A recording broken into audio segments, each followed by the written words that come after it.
Армағайын, эфирде жаңалықтар легі. Алдағы 59 секундта көретіндеріңіз. Декретте үйде отырған ана Жансаяның инстаграмдағы өзі қатарлас құрбыларының Дубайда жүргенін көріп, шетелге барғысы келетіні анық.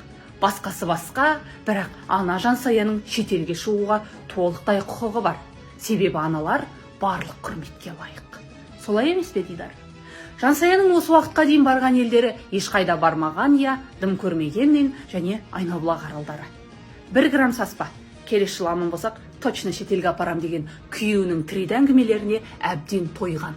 Бұл істің ақ қарасын ажыратып, бүге-шүгесіне дейін тексеруді қыз қорғау органдарының басшылығы 4 күнге тапсырдық. Бірақ бұндайда, Дидар, басқаша сайрайдақ. Егер Жансая осы жылдан қалмай шетелге барамын десе, онда тек өз күшіне сену керек сияқты.